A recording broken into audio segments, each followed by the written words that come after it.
નર્મદા જિલ્લાના તિલકવાડા ખાતે આજરોજ ત્રિરંગા યાત્રાનું આયોજન કરવામાં આવ્યું અને તેમાં તિલકવાડા તાલુકાના જેમણે આપણા દેશ માટે કાર્ય કર્યું છે એવા સૈનિકો પણ જોડાશે અને આ વિષય પર ભારતીય જનતા પાર્ટીના અનુભવી કાર્યકર્તા વડીલ એવા વલ્લભભાઈ જોશી દ્વારા પ્રતિક્રિયા આપવામાં આવી। Report by Paresh Pandya, Narmada, Tilakwada. ભારત માતા કી જય, વંદે માતરમ। આજે તારીખ 20/5/2025ના રોજ તિલકવાડા તાલુકા કક્ષાએ તાલુકા મંડળ કક્ષાની તિલકવાડા મુકામે 5 વાગે તિરંગા યાત્રા નીકળવાની છે।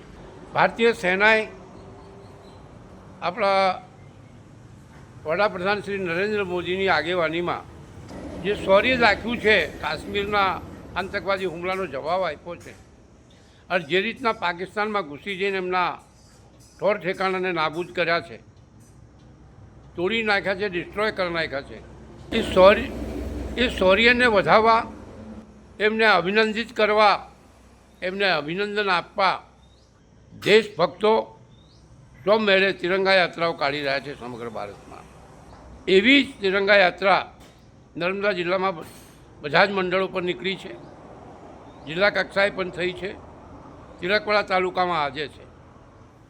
હું આહ્વાન કરું છું બધા રાષ્ટ્રપ્રેમી લોકોને, રાષ્ટ્રભક્ત લોકોને, તિરંગાના પ્રેમી લોકોને, સૈન્યને એવું લાગે કે સમગ્ર 140 કરોડની આ જનતા અમારી પડખે ઊભી રહી છે, અમે એમની પાછળ છીએ, એમની સાથે છીએ અને આવા શૌર્ય દાખવી આ દેશની સ્વતંત્રતા, સલામતીને આપ સાચવી રહ્યા છો, એમને અભિનંદિત કરવા માટેનો આ એક કાર્યક્રમ છે।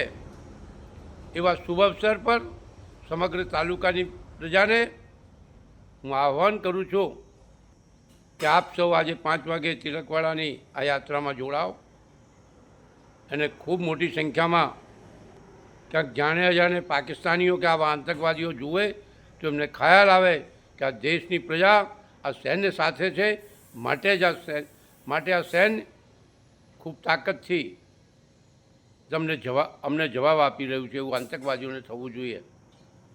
તો આવો આપણે બધા જ આમાં જોડાઈએ।